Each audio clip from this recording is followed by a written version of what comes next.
Hello, everyone, and welcome to the AQUALIS Sustainable Water Compliance Summit session, Green Infrastructure for a Resilient Future. I am Katie Johns, and I'm the Editor-in-Chief of Stormwater Solutions and Water Quality Products, and I will be your moderator for this session. To begin, let me explain how you can participate. First of all, if you have any technical difficulties during today's event, please put your question in the questions window and our technical experts will help you. We recommend disabling any pop-up blocking software or extensions in your browser, as these can cause issues with the webinar player. Additionally, we do welcome questions during today's session, and we will answer as many as we can during the Q&A that will follow each session, but please feel free to send in your questions at any time. To do so, simply type your questions into the Ask a Question window on the side of your screen and hit Submit. Please be aware that today's event is being recorded, and you will be notified by email when the archive is available. At the conclusion of the webinar, you will receive an email with a link to download your certificate, which can be used to submit for credit with Stormwater University or serve as one professional development hour for attending today's webinar. And now let me introduce you to our speaker. Jennifer Court is the Green Infrastructure Lead with GHD. Jennifer is GHD's Green Infrastructure Lead for North America, and through her work, she aims to promote and support greater green infrastructure implementation and to support clients in realizing the full benefits and recognizing the value of green infrastructure assets. Her work is rooted in seeing green infrastructure assets as critical infrastructure that should be recognized and managed as such, which drives her focus on green infrastructure asset management. Prior to joining GHD, Jennifer was the Executive Director of the Green Infrastructure Ontario Coalition and has 15 years of experience in the environmental space, working across Canada on a range of issues including waste and the circular economy, environmental health, and energy efficiency, with a particular focus on green infrastructure. Jennifer's interdisciplinary background, rooted in design thinking and strategic creativity, paired with her passion for environmental sustainability, drive her work. Jennifer holds a Bachelor of Design from the Ontario College of Art and Design, as well as a Master of Environmental Studies and a Graduate Diploma in Business and Sustainability from York University. So with that, Jennifer, take it away. Great. Thank you so much, Katie. All right. Welcome, everyone, and happy to be here with you today talking about green infrastructure. This is a bit of an overview of what I am going to cover today. Tell you a little bit about GHD. We'll talk about green infrastructure generally, set a little bit of context, and then take a bit of a global tour of the current state of green infrastructure. And then talk about green infrastructure asset management, valuing green infrastructure, and then wrap it all up for you. So to begin with, I'd like to open with just a little bit of background about GHD. So GHD is one of the world's leading professional services companies operating in the global markets of water, energy, and urbanization. We provide engineering, environmental, advisory, architectural, digital, and construction services to both public and private sector clients. We were established in 1928, and GHD is privately owned by our people. We operate across 5 continents: Asia, Australia, Europe, North and South America. And our forward-looking, innovative approaches provide lasting community benefit around the world. We're global leaders in integrated water management, IWM, or One Water, and we recognize that to optimize water supply, water quality, flood protection, and sustainability, a more holistic approach to water management is required. Which takes me to the future of water. So aligned to our global focus on water, energy, and urbanization, we also have 3 strategic initiatives that helped us to reimagine our business, to bolster our services, and better serve communities. These 3 initiatives are the future of water, future energy, and future communities. The futures are all interrelated, and they reflect our recognition that the world that we're living in now requires a different approach to what we've done before. Green infrastructure fits within our future of water strategy specifically, although of course touches on the others as well. And it helps us to rethink our relationship with water and how it's been traditionally managed. Raising this now, and I'm going to talk a little bit more about some outcomes of the Future of Water initiative that are related to green infrastructure as I move through my presentation.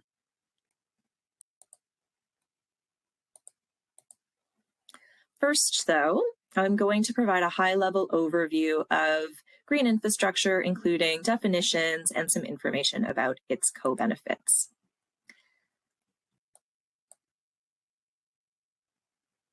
Sure, you all know and can relate to today, municipalities, utilities, really all of us are facing universal challenges such as rapid urbanization, population growth, as well as climate pressures, and the extreme weather that comes with them. These challenges have significant impacts on physical and biological environments, on built assets, and on physical and mental health.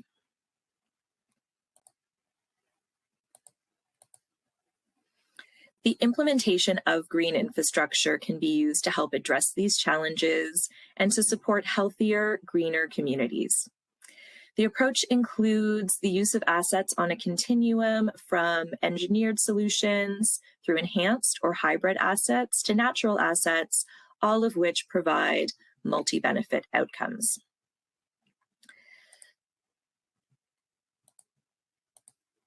So before we go any further, talking about green infrastructure, I'm using that term. Hopefully, if you're here today, you've got an interest in green infrastructure, and many of you might already have a good working definition.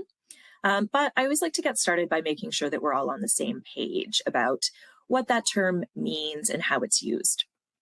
So green infrastructure, the way I'm going to talk about it, refers to natural vegetative systems and green technologies that work with existing ecosystem, hydrological, and landscape processes to provide numerous economic, environmental, physical and mental health, and social benefits. Green infrastructure can be applied at various scales, from the lot level to citywide to neighborhood-wide, or to the regional or watershed scale. And it provides benefits and services to residents and is a crucial part of resilient, livable cities. So I want to highlight the focus on both natural and human-made solutions. So I talked about that continuum. You can see that reflected on the slide in front of you. Natural, enhanced, and engineered assets, and some examples in each of those categories. And also, I'll touch on the idea of the multiple co-benefits and secondary benefits, which I'm going to come back to. So what I also want to highlight here is that the terminology around green infrastructure can be tricky to navigate, can be very complex. There's a lot of different terms that are used, sometimes interchangeably, sometimes with some subtle differences. And so the black boxes towards the top of the slide are really intended to help show some of those key terms as they're used in Canada and the US and the relationships. So, in the US, green stormwater infrastructure, or GSI, often gets used synonymously with green infrastructure, or GI. Similarly, you might hear a lot about BMPs, or best management practices, referring to green infrastructure, or LID, low impact development. So again, often these terms get used interchangeably, but they have some subtle differences and tend to refer to some subtly different asset types. And so this infographic is really intended to help visually show how some of those terms interact, while also illustrating a variety of the different ways that green infrastructure can be incorporated into urban areas. And so I touched on this already, but really important to note, green infrastructure can be applied at a variety of different scales, provides benefits at all of those scales. But the more green infrastructure there is and the more connections that are made, the benefits that green infrastructure provides are magnified. So ideally, we're looking at, both distributed but also connected networks of green infrastructure. And so touching on those benefits, been mentioning the co-benefits and services, I'd like to go into just a touch more detail. So I just think it's one of the really great things about green infrastructure that, unlike traditional assets, which are typically designed to provide one service, and do it well. Green infrastructure assets can provide multiple services at the same time and also deliver them really effectively, both directly and indirectly. And there's also increasingly more quantifiable evidence demonstrating these benefits, which is something that I'm going to come back to later in the presentation. So I just wanted to provide this visual snapshot of that range of different benefits that I was talking about, including environmental, economic, physical and mental health, and social. Again, this isn't a comprehensive list, but it provides a bit of a snapshot.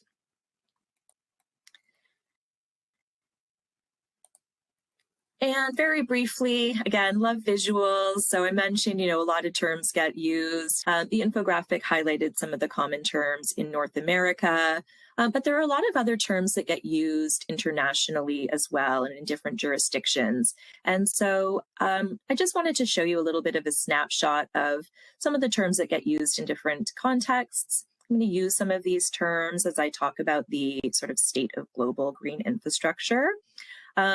Maybe some of these terms are familiar to you, maybe they're not.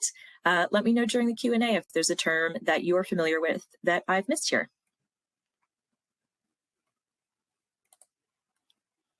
And so finally, in terms of setting context around green infrastructure, just want to talk about using infrastructure language for a moment. It's really a big part of the way that I approach green infrastructure, is the basic position that green infrastructure is infrastructure and should be recognized and treated as such. So infrastructure is, of course, a term that's used to describe the basic structures serving a city. And green infrastructure provides many ecosystem services to communities, as I just mentioned, but hasn't historically been recognized or managed in the same way.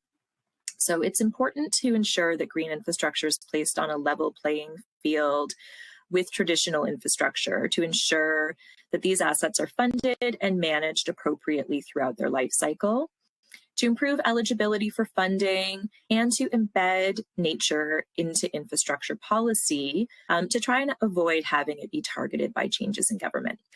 So a few key pieces of the puzzle there are, bottom line, recognizing green infrastructure assets as assets, recognizing that range of secondary services and co-benefits to really show the full range of benefits and services that GI provides, and also highlighting the cost savings that green infrastructure can provide, which is something that I'll come back to a little bit later.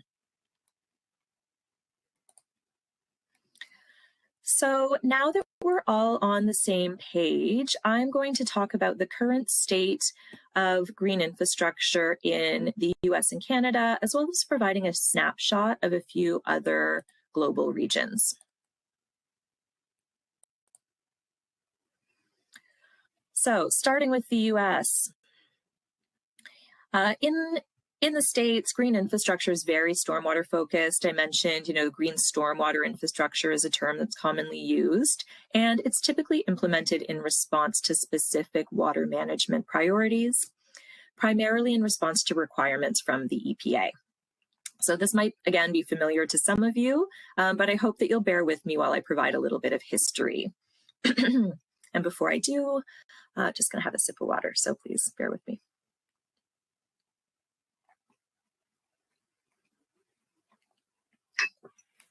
Okay, so green infrastructure policy in the US really sort of originated with the Clean Water Act, passed in 1972, which gave authority to the US Environmental Protection Agency, EPA, to regulate pollutant discharge to waters.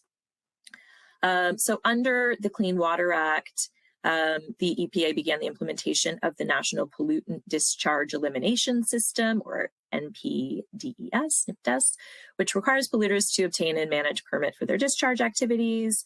However, it wasn't until 1990 that stormwater runoff became regulated under Phase 1 of IPDES.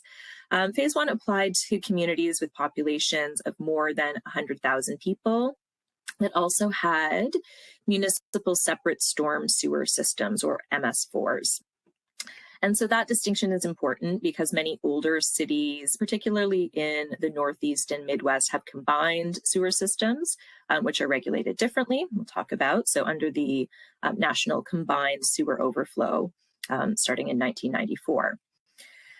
So the EPA considers green infrastructure assets to be best management practices, or BMPs, that's where that term comes in, for protection of water quality and quantity. And they've reaffirmed their support for green infrastructure through a series of policy memos issued regularly since 2007. The National Pollutant Discharge Elimination System program regulates stormwater discharges from 3 potential sources, so the MS4 system, construction activities, and industrial activities, and requires the use of green infrastructure BMPs for those who are subject to permits. So really seeing green infrastructure being built into that system. And based on this track record of implementation, the EPA also provides a lot of valuable resources to support green infrastructure practitioners, so including a national menu of best management practices that support stormwater managers in making the best use of green infrastructure BMPs for infiltration, filtration, retention, and detention on a variety of different sites or development conditions. So talked a little bit about phase 1.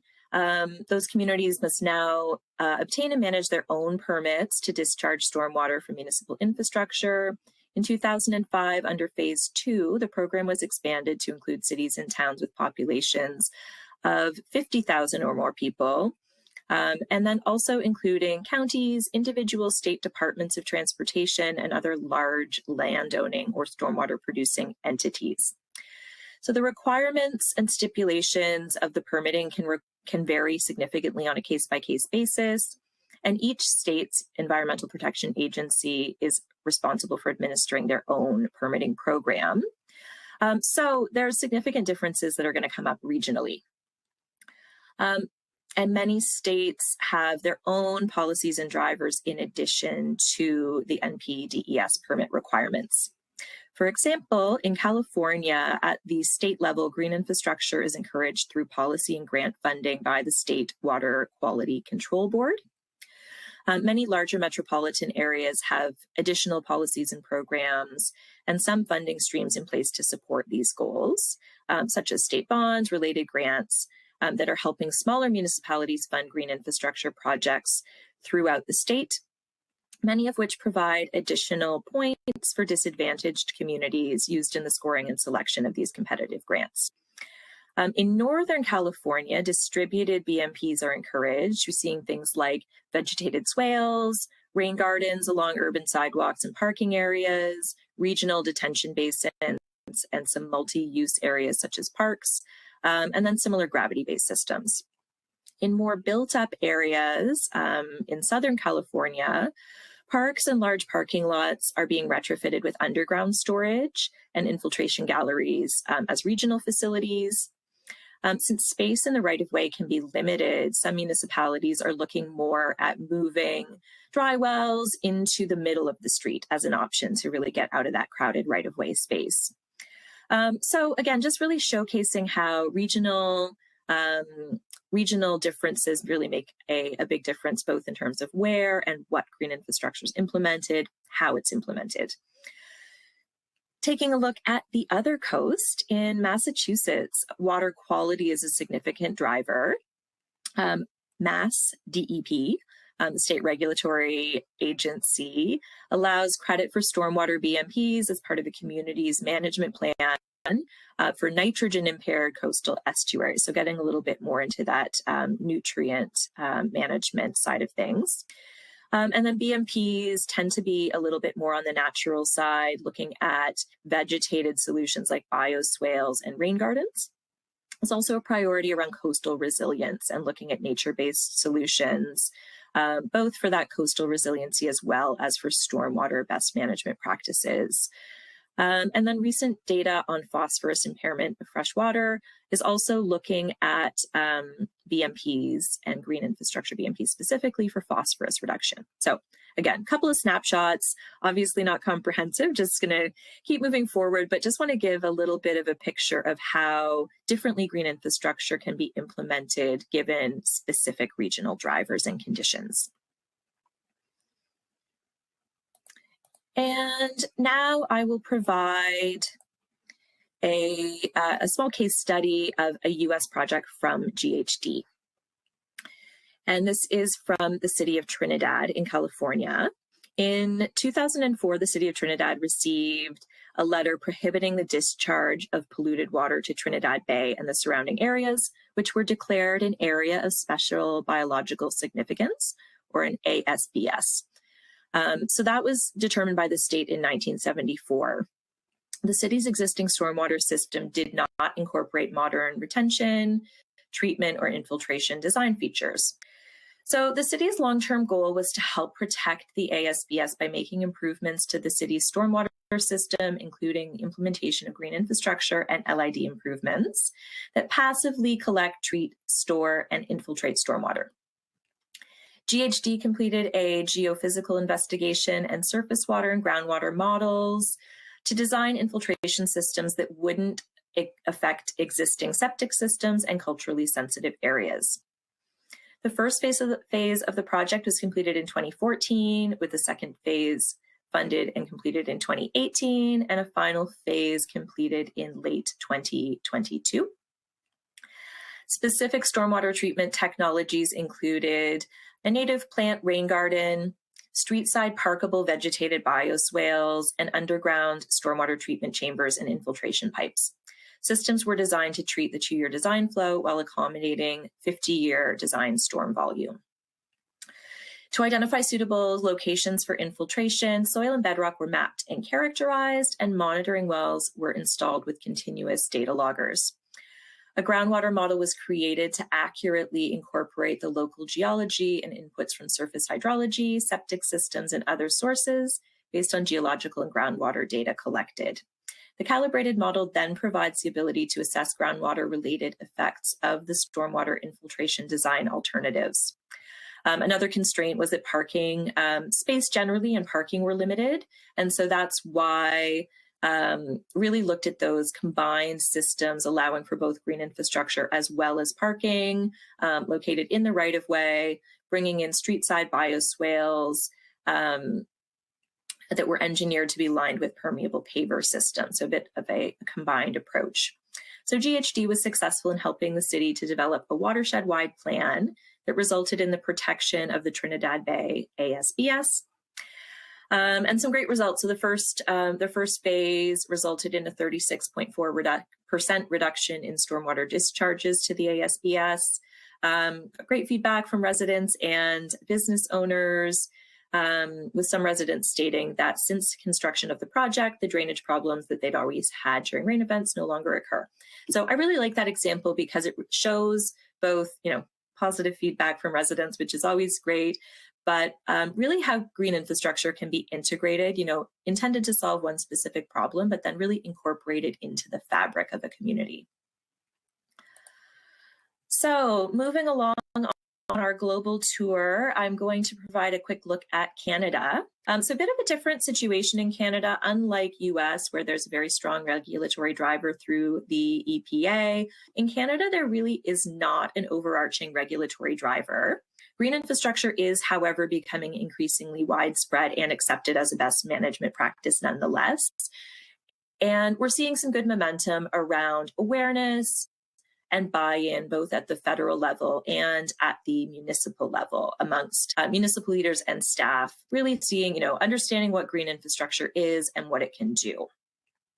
And I've listed some positive examples on the slide. Federally, there was a natural infrastructure fund created, $200 million.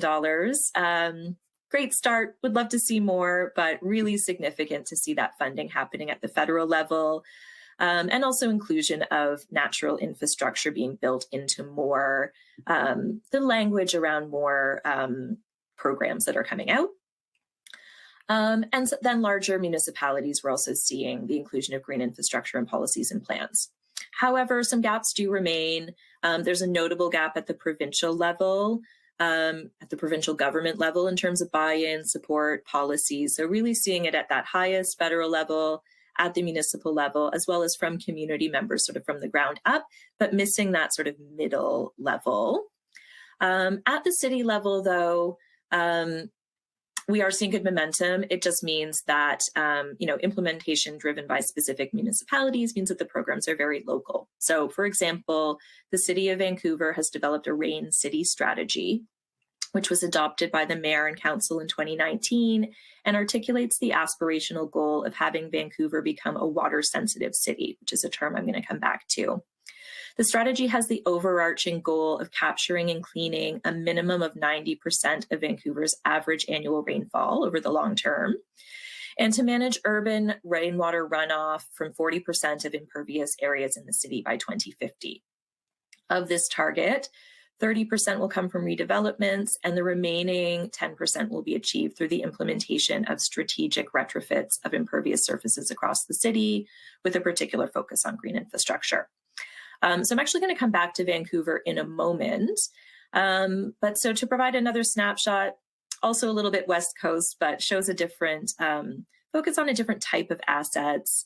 The city of Calgary has a program that's very focused on natural assets and natural heritage. So Calgary has adopted an active program for the protection, acquisition, management, and stewardship of Calgary's natural heritage. This program aims to ensure accessibility of natural assets to the public for recreational use.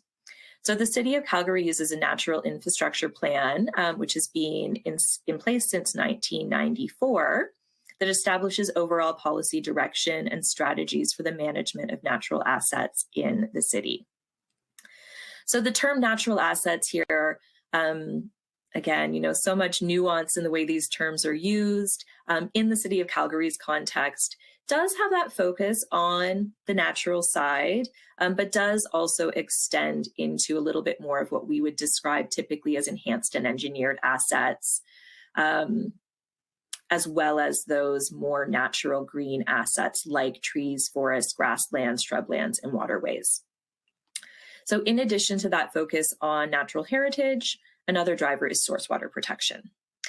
So again, really just want to show a couple of snapshots to demonstrate how differently green infrastructure can be implemented regionally based on those specific context drivers. And so here, very much at that municipal level versus the more state level that we saw in the US.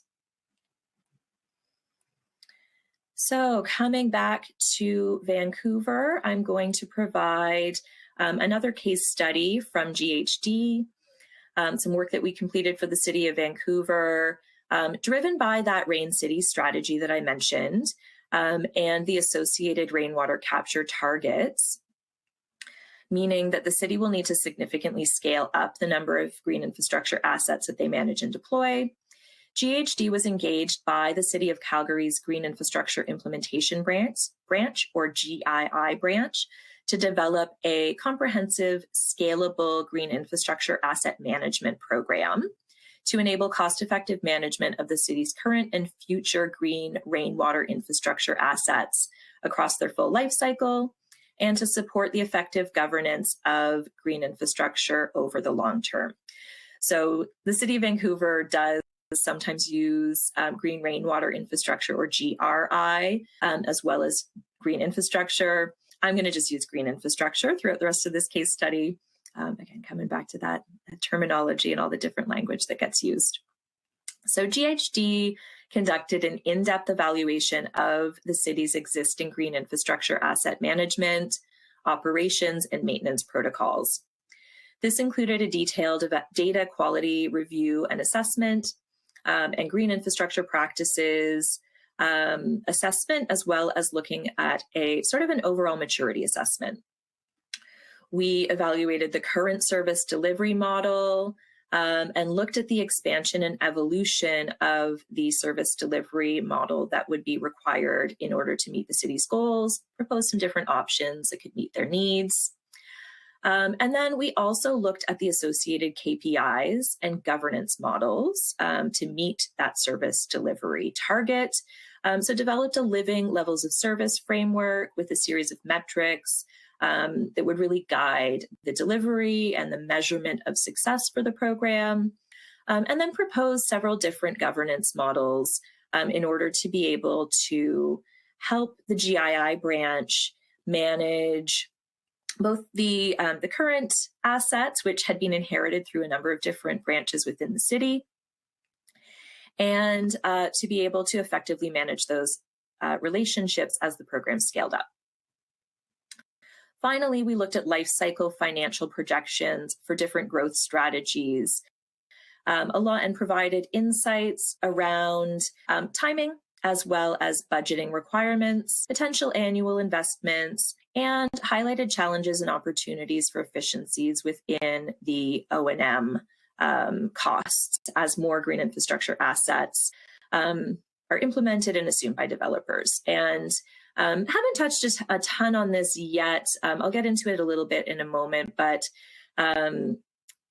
for those of you working in green infrastructure, I'm sure you know the challenges around operations and maintenance, O&M, budgeting and resourcing can be very significant. And so making sure that the branch had a good understanding of the current and future requirements, both in terms of that budgeting piece as well as the human resources required, was a really critical piece of this project.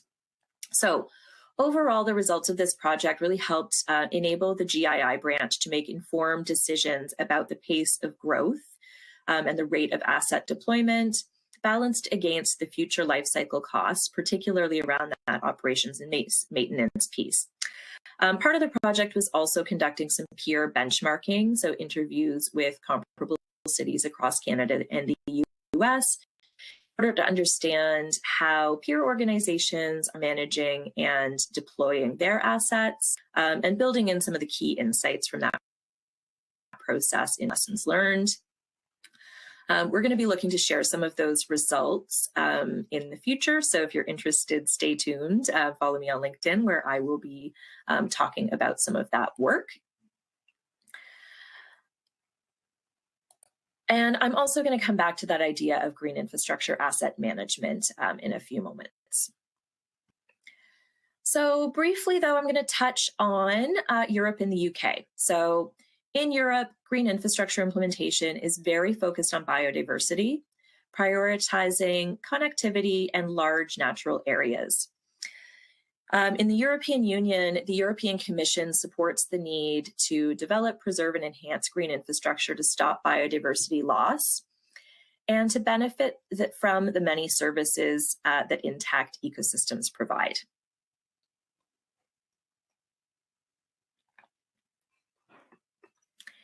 In 2013, the Commission adopted an EU-wide strategy for promoting investments in green infrastructure to restore the health of ecosystems so that natural areas remain connected together and allows species to thrive across their entire natural habitat so that nature keeps on delivering on its many benefits. So really emphasizing that connectivity that's so important to preserving biodiversity. In the strategy, the Commission promotes the implementation of green infrastructure across Europe and calls for the development of a trans-European network for green infrastructure, also referred to as 10G.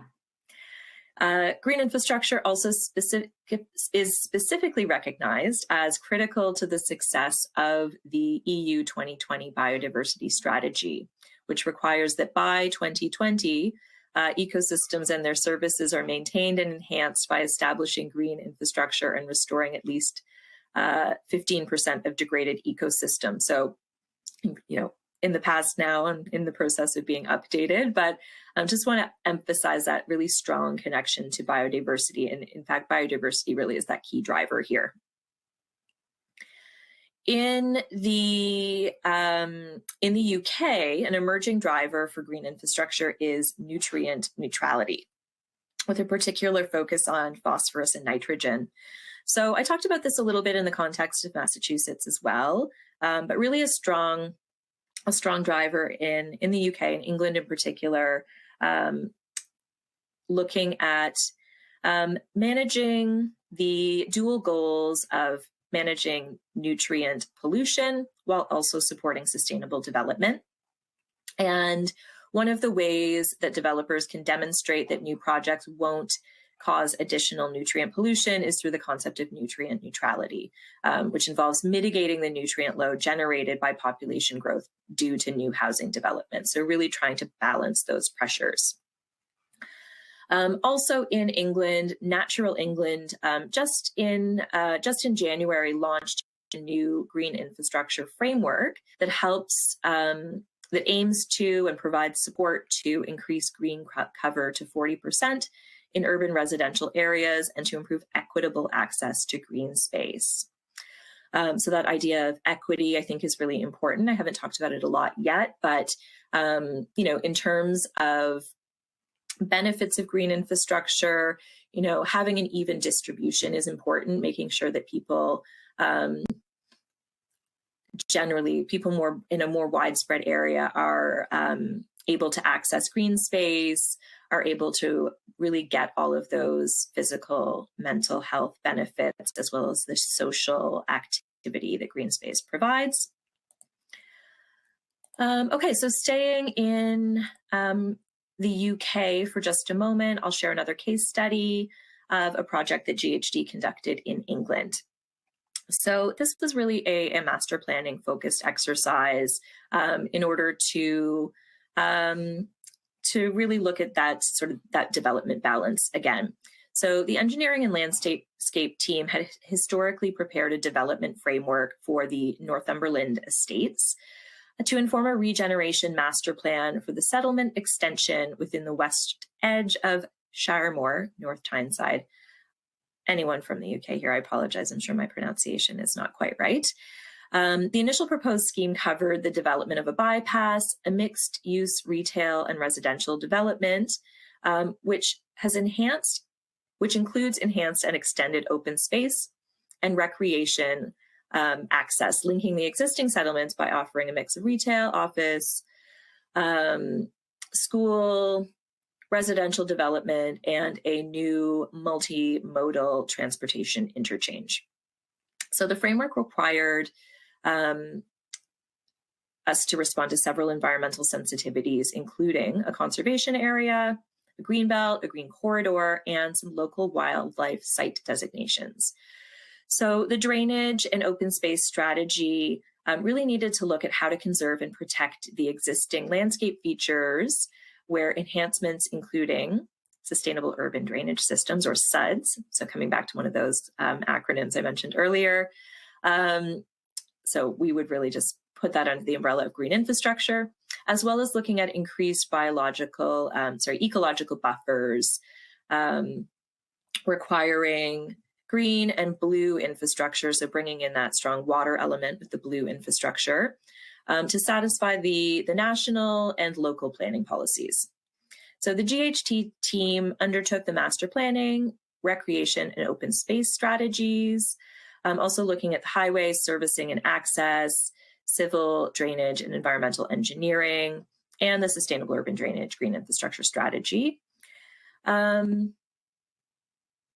So proposals were developed for based on some site visits, a desktop study, and site appraisal work carried out in combination between our landscape architecture and urban design team. So really that collaboration that's key within the green infrastructure space. The landscape character assessment, sensitivity of the landscape to accommodate changes, really brought in that broad blue-green strategic design framework. And again, the outcome here really focused on working with that existing landscape, looking at protection of wildlife corridors and the restoration of what was formerly a coal mining spoil heap and is now designated as a local wildlife site. So proposals were developed in line with best management practices, policies, and water framework directives. Moving right along, I'm going to touch briefly on New Zealand and Australia. Hopefully my little animation will work here. So briefly, New Zealand takes a very holistic approach to green infrastructure implementation. The most commonly used term here is blue-green infrastructure, which I just talked about, again, really strongly brings in that focus on water. An important piece of overarching environmental legislation, the Resource Management Act, manages with an effects-based approach, so looking at both water quantity and quality as key drivers. And the RMA also requires consultation with Indigenous communities and demonstration of consideration for Indigenous values, which really lends itself well and is really a complementary to BGI approaches. Another important piece of legislation here is the 2020 National Policy Statement for Freshwater Management, which applies a water management hierarchy of the well-being of the water body first, and then second, municipal water services, and then finally, commercial, industrial, or other uses. So again, it's really holistic approach. And then in Australia, there's a very strong focus on water-sensitive urban design. So this idea of water-sensitive cities that I touched on talking about Vancouver. So really focused on responsiveness to both drought and flooding and water quantity. So green infrastructure or water-sensitive urban design is less mandated through legislation and more driven from a water quantity perspective. The project that's being showcased on this slide is Fisherman's Bend redevelopment. Shows a large-scale neighborhood-wide redevelopment that's rooted in a water-sensitive city approach, incorporating widespread water harvesting and storage for reuse, and incorporating green infrastructure into the right-of-way in conjunction with green space for both recreation and with active transportation.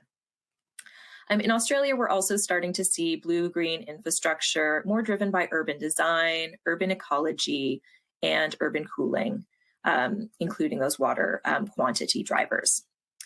So I think in the interest of time, I do have another case study from New Zealand, and I might just move right over, looking at wetlands, very cool on the natural ecosystem side. I want to make sure I get into some of our broader trends and drivers. So I'm happy to answer questions about this later, but I'm going to just move along now and touch very briefly on a global example, or an international example. The International Union for the Conservation of Nature, or the IUCN, has developed a global standard for nature-based solutions to build common language and a common framework to ensure that the most effective solutions are going ahead. So as we're seeing green infrastructure under all of its many terms become much more mainstream, I think there's a real opportunity to learn from these other jurisdictions, to look at best practices and really look at what those most effective global solutions can be. Obviously, there's a need for local responsiveness, but there are a lot of things that we can learn from all of these different global contexts. And so I really like the driver for this policy. So it was developed in, or the standard rather.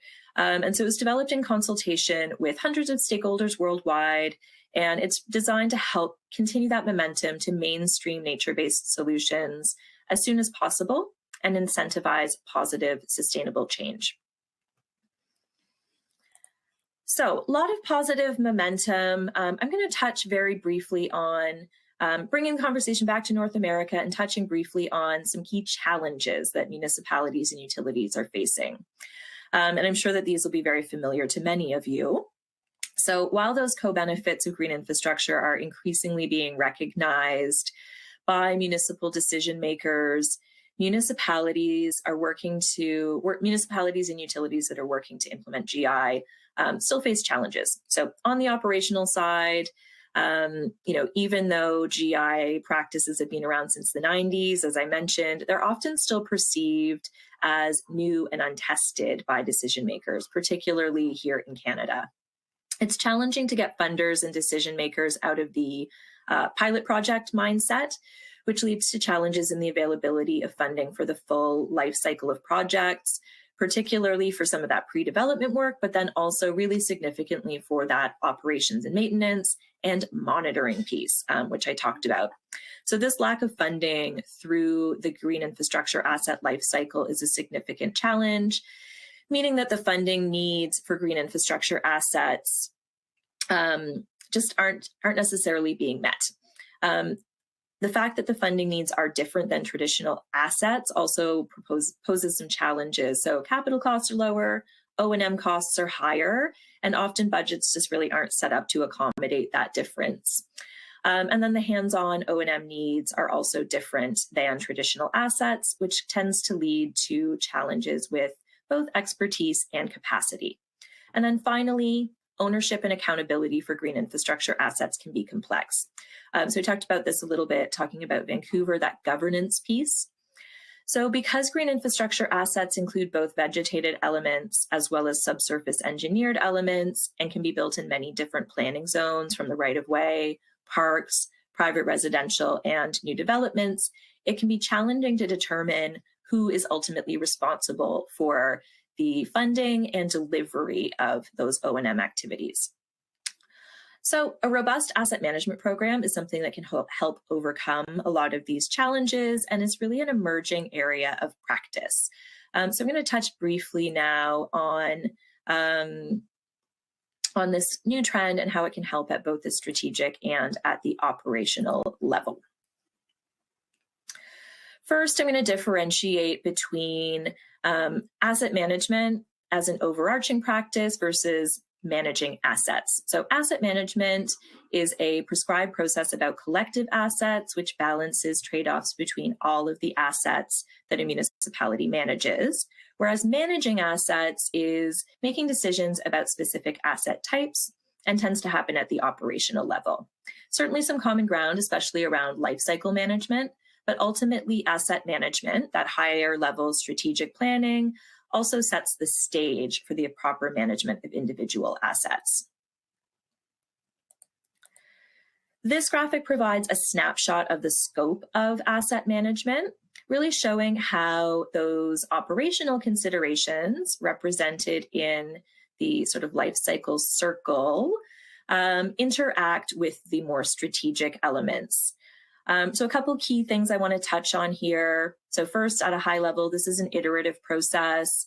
It's focused on learning and continuous improvement, really moving to prioritize planning, strategic planning, away from the idea of just setting and forgetting an asset management plan, but really developing a living asset management framework. As you can see, people are key, because green infrastructure assets are often owned and managed by a variety of different stakeholders. Collaboration is really critical. And then data is also really critical. And I'm going to come back to that idea in a moment.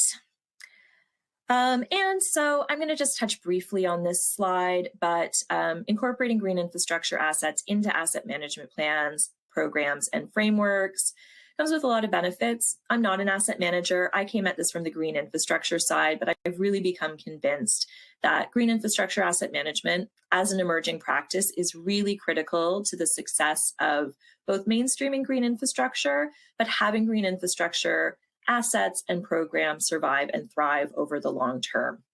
So happy to chat more about this in the Q&A if we have time. I'm going to move on to my next trend now.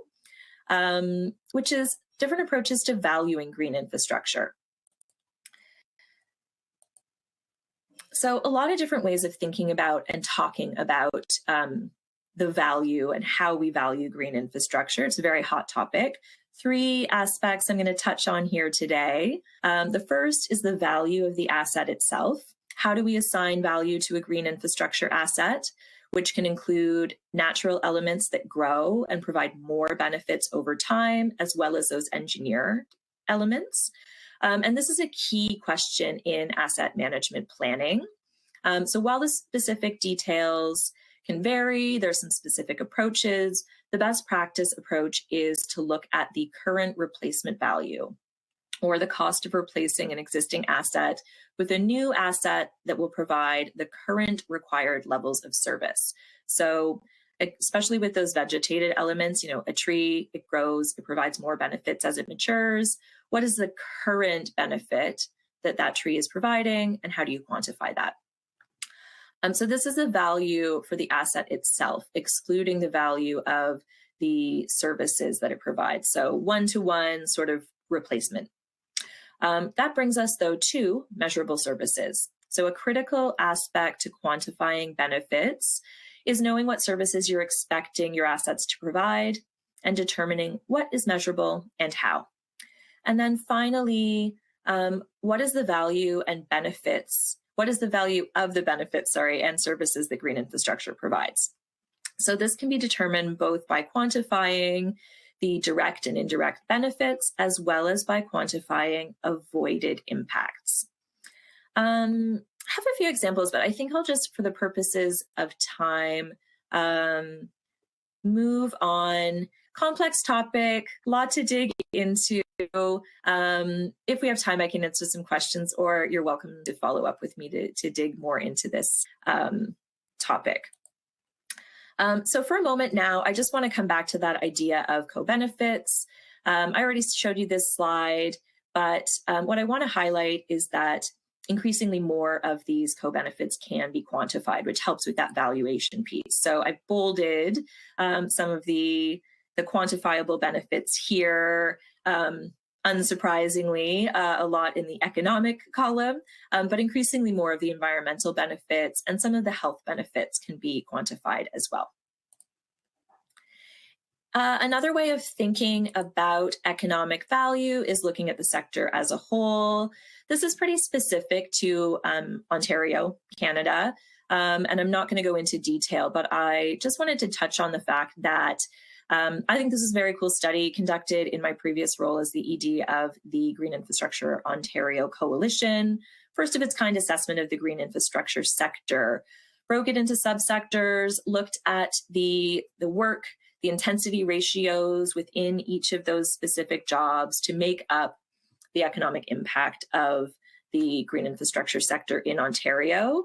And what it really helped to do was show the significance of the sector to the province, and really make the case for the importance of green infrastructure within the sector. This report came out just as the pandemic was announced, which was terrible timing for our media strategy, but wound up having this study be a really important tool for keeping some of these subsectors open while the pandemic was closing a lot of things down.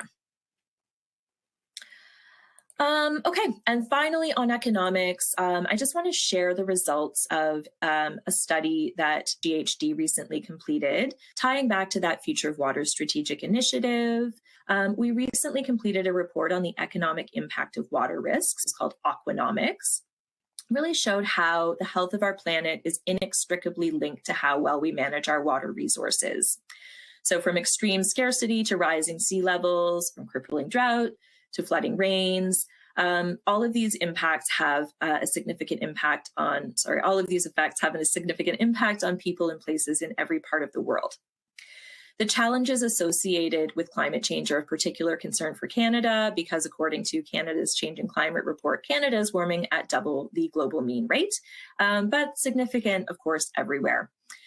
So the Future of Water Strategic Initiative is really intended to acknowledge these challenges and work collaboratively to co-create solutions and deliver positive water outcomes. We also really wanted to have a deeper understanding of the water-related impacts of climate change, particularly those economic impacts of water risks, and that was the driver for the report. So Aquanomics used a bespoke model to estimate the future economic impact of water risks from drought, floods, and storms in 10 geographies at both a GDP and a sector level. And the numbers are really staggering. 5.6 trillion could be lost between 2022 and 2050 as a result of these water impacts.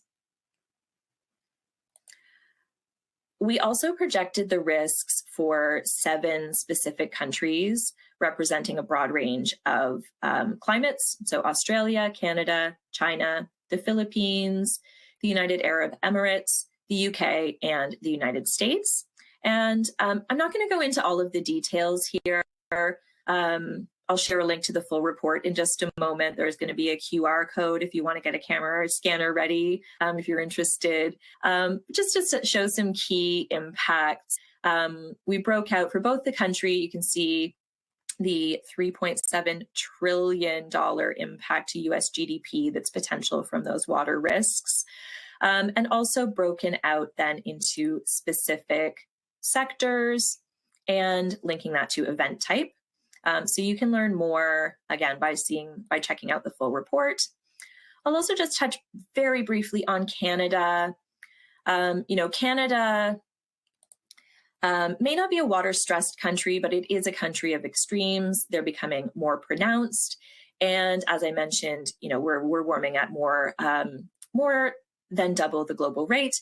So significant impacts in Canada as well. 1.8 billion potential GDP impact between 2022 and 2050. Again, we've got a breakdown by sector and by event type. And ultimately what this report shows is that it really represented an unequivocal call to action, to adapt, to use an adaptive management model to increase flexibility and minimize risk, to optimize performance of existing infrastructure, and to prioritize regenerative and nature-based solutions. So here's that QR code that I promised you. I'll just pause here for one moment in case you're interested in checking out that full report. And then to wrap up, I'm going to share just a few high-level findings and key takeaways. So hopefully I have convinced you that there's a strong need to scale up green infrastructure to support climate resilience, the losses associated with climate change, and the economic case for green infrastructure are becoming increasingly compelling.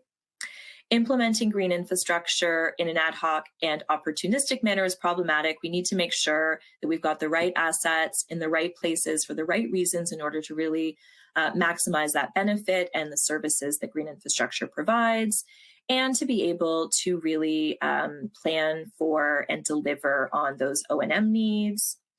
And green infrastructure asset management is an emerging practice that can support the strategic decision-making and governance, as well as those tactical operations, including O&M and monitoring activities. And finally, I want to leave you with this. Investments in infrastructure are long-term decisions. Making the right choices today ensures that we're setting the stage for future generations to continue to have healthy, resilient, thriving communities. Well-designed, well-managed, well-funded green infrastructure can help us to create livable communities today and also to create the kind of future that we want. So thank you very much. I'm sorry, I know I went a little bit long there, so I'm not sure that we'll have time for questions, but please feel free to reach out to me at this email address, or as I mentioned on LinkedIn, where I'm always trying to share content about green infrastructure.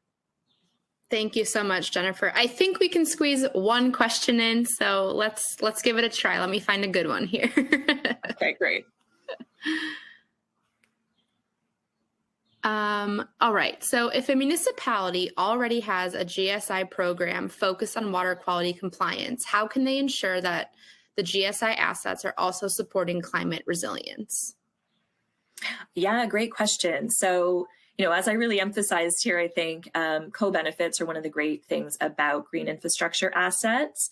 And so they're going to be providing you with climate resilience benefits anyway, as long as they're well maintained. So, if you implement, for example, a rain garden or a vegetated bioswale to support with some of those water quality and quantity compliance drivers, those vegetated elements are also going to be providing some great resilience benefits. And I would say it's really, maybe unsurprising given some of the last content I was sharing. Mm-hmm. It's really important to have an asset management program in place to really set and then measure what those services you want are. And so, if you're not trying to track those climate resilience benefits, they'll still happen, but it'll be harder to talk about them. So building your assets into your asset management, building your green infrastructure assets into your asset management program and setting levels of service that include climate resilience really helps with that measurement and delivery. Awesome. Well, I am afraid we've run out of time. So for any questions that we didn't get to, we'll get back to our audience via email. So just a reminder that at the conclusion of this webinar, you'll receive an email with a link to download your certificate to use for Stormwater University credit or one professional development hour for attending today's session. So Jennifer, thank you so much for coming and speaking today. I appreciate it. And thank you all for joining. Don't miss our next session, which starts in 1 minute, funding and grants for your projects. You can join the session by exiting out of this event and going back into the agenda. Select the session by hitting View Session button for the funding and grants for your projects. And thank you so much, everyone. Have a great day. Thank you.